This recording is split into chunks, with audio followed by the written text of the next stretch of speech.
শ্রীমন্ত। আর আমি as a staff নার্সের একটা জব করি, দেখতেই পাচ্ছেন আমার ইউনিফর্ম পরে আছি।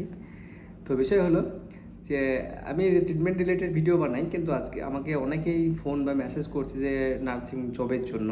যারা নার্সিং স্টুডেন্ট আমার ভিডিও দেখেন তারা আমাকে জবের জন্য অনেকেই মেসেজ করছে, ফোন করছে। তো তাদের উদ্দেশ্যে আজকে এই ভিডিওটা। তো যারা একমাত্র নার্সিং জব রিলেটেড কিছু জানতে চাইছে তারাই ভিডিওটা শেষ পর্যন্ত দেখবেন, না হলে সেরকম দেখার খুব একটা দরকার নেই। তো বিষয়টা হলো যে আজকে নার্সিং প্রফেশনটা একটা ঠিক এমন জায়গায় চলে এসেছে আমাদের ওয়েস্ট বেঙ্গলে। ঠিক যেমন ডিএড বিএডের অবস্থা, মানে একসময় সেটা ভীষণ একটা ইম্পর্টেন্ট জিনিস ছিল। 3 লক্ষ 4 লক্ষ টাকা কোর্সের দাম ছিল। তারপর এখন তো ওগুলো 40-50 হাজার টাকার মধ্যে হয়ে গেছে, তাও কলেজগুলো শ্যাওলা পড়ে গেছে। সেরকম কেউ আর ডিএড বিএড করতে চাইছে না। ঠিক নার্সিংয়ের অবস্থাটা প্রায় সেম একই অবস্থাতেই।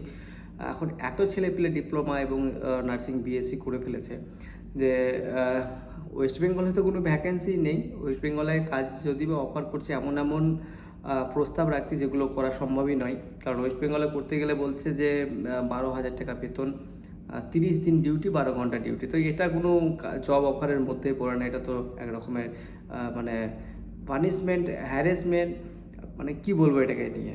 তো 30 দিন ডিউটি, 12 ঘন্টা কীভাবে করবো আমি যদি একটা সপ্তাহে বা উইকলি একটা ছুটি না পাই, 12,000 টাকা বেতন, থাকা খাওয়া দেবে না, তাহলে সেখানে আমি কীভাবে কাজ করব? কলকাতা বাজারে থাকতে গেলে খেতে গেলে তো 8,000-10,000 টাকা খরচা হয়ে যাবে। তো এরকমভাবে একটা ব্ল্যাকমেলিং চলছে আমাদের ওয়েস্ট বেঙ্গলে। যারা নার্সিং করেছো, ছেলে হোক বা মেয়ে, তারা সবাই জেনেই থাকবে এই পরিস্থিতিগুলোর, সমস্যাগুলোর মধ্যে দিয়ে কিন্তু যাচ্ছে। তো আমাকে অনেকেই ফোন করেছিল যে দাদা একটা জবের খোঁজ পেলে ভালো হয়। কিন্তু দেখো এখানে যে বিষয়গুলো আছে, এখানে যে হসপিটালগুলো আছে তারাও কিন্তু বেশিরভাগ এখন এক্সপিরিয়েন্স চাইছে। আগে কিন্তু অনেক স্টাফকে আমরা অনেক হসপিটালে রেফার করে দিয়েছিলাম, বলে দিয়েছিলাম, সেগুলোতে কিন্তু জব পেয়েছে। কিন্তু এখন বেশিরভাগ হসপিটালেই মানে স্টুডেন্ট বা স্টাফের কোনো অভাব নেই, কারণ অ্যাভেলেবেল আমাদের নার্সিং স্টুডেন্ট হয়ে গেছে। বেশিরভাগ ওয়েস্ট বেঙ্গল, বেশিরভাগ স্টুডেন্টই ওয়েস্ট বেঙ্গলের। তো বিষয় হচ্ছে যে এখন নার্সিংয়ে জব করতে গেলে তুমি যদি সরাসরি কোনো হসপিটাল বা কোনো জায়গাতে ইন্টারভিউ দিতে যাও, তুমি যথেষ্ট ভালো ইন্টারভিউ দেওয়ার পরেও তুমি কিন্তু সেই মানে ইন্টারভিউ পাস করার একটা সম্ভাবনা সেটা কম থাকবে। কারণ হচ্ছে এখন বেশিরভাগ জায়গাতেই কিছু এজেন্ট ঢুকে গেছে, ঠিক আছে? তো এজেন্ট যখন ঢুকে যাবে তখন তুমি যখন সরাসরি ইন্টারভিউ দিতে যাবে, যদি ওদের ক্রাইটেরিয়া না থাকে, এবার যদি তোমার এক্সপিরিয়েন্স থাকে, তোমার নলেজ থাকে, তো অবশ্যই যে কোনো জায়গাতে গেলে তুমি কিন্তু জব পেয়ে যাবে এখানে ভালো ভালো জায়গাগুলোতে। তো তার মধ্যে যদি এক্সপিরিয়েন্স না থাকে, ফ্রেশার্স হও, তাহলে এত হসপিটালে ঘুরেও যখন জব পাবে না, তখন নিজের মনে মনে এটা ভাবতে ইচ্ছে করবে যে আমি নার্সিং পড়ে হয়তো জীবনে সব থেকে বড় ভুল কাজ করেছি। তো বিষয় হলো এখন সিস্টেমটা হয়ে গেছে এজেন্ট সিস্টেম।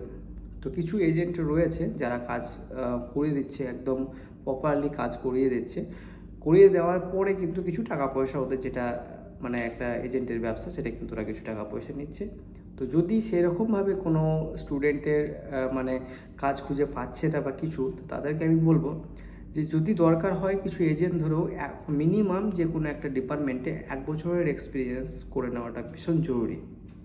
সেক্ষেত্রে সেটা ওয়ার্ড হোক, আইসি হোক, এমআইসিউ, এসআইসিউ, যাই হোক, একটা যে কোনো ওয়ার্ডে, তবে চেষ্টা করবে যে যখন জয়েন করবে ফ্রেশার্স হিসাবে, ক্রিটিক্যাল ওয়ার্ডে জয়েন করা। ওটি, আইসিইউ, এমআইসিউ, এসআইসিউ, যে ক্রিটিক্যাল ওয়ার্ডগুলো আছে সেখানে জয়েন করবে, কারণ তাদের ডিম্যান্ড অলওয়েজ বেশি থাকে। কারণ একটা এসআইসিউ, এমআইসিউ, এসআইসিউ স্টাফ একটা ওয়ার্ডে ডিউটি করতে পারবে আরামসে, কিন্তু একটা ওয়ার্ডের স্টাফ গিয়ে এসআইসিউ, এমআইসিউতে ডিউটি করতে পারবে না। যে কারণে সবসময় ক্রিটিক্যাল যে কেয়ারগুলো আছে সেই স্টাফদের বেতনও বেশি হয় হসপিটালে, এমনি স্টাফের থেকে 2,000 টাকা 3,000 টাকা বেশি থাকে। তো বিষয় এটাই যে যারা নার্সিং জবের জন্য খোঁজ করছো বা নার্সিং জব খুঁজে পাচ্ছ না, তারা আমার হোয়াটসঅ্যাপ নাম্বারটা দেওয়া রয়েছে, হোয়াটসঅ্যাপে যোগাযোগ করতে পারো। এখানে যোগাযোগ করলে আমি যে এজেন্ট আছে এজেন্টের সঙ্গে কথা বলিয়ে দেবো। যদি দরকার পড়ে তাহলে একদম জয়েন করবে, জয়েন করার পরে টাকা পয়সা যা ওরা মানে আগে বলে দেবে যে টাকা পয়সার অ্যামাউন্টটা, সেটা জয়েন করার পরে নেবে।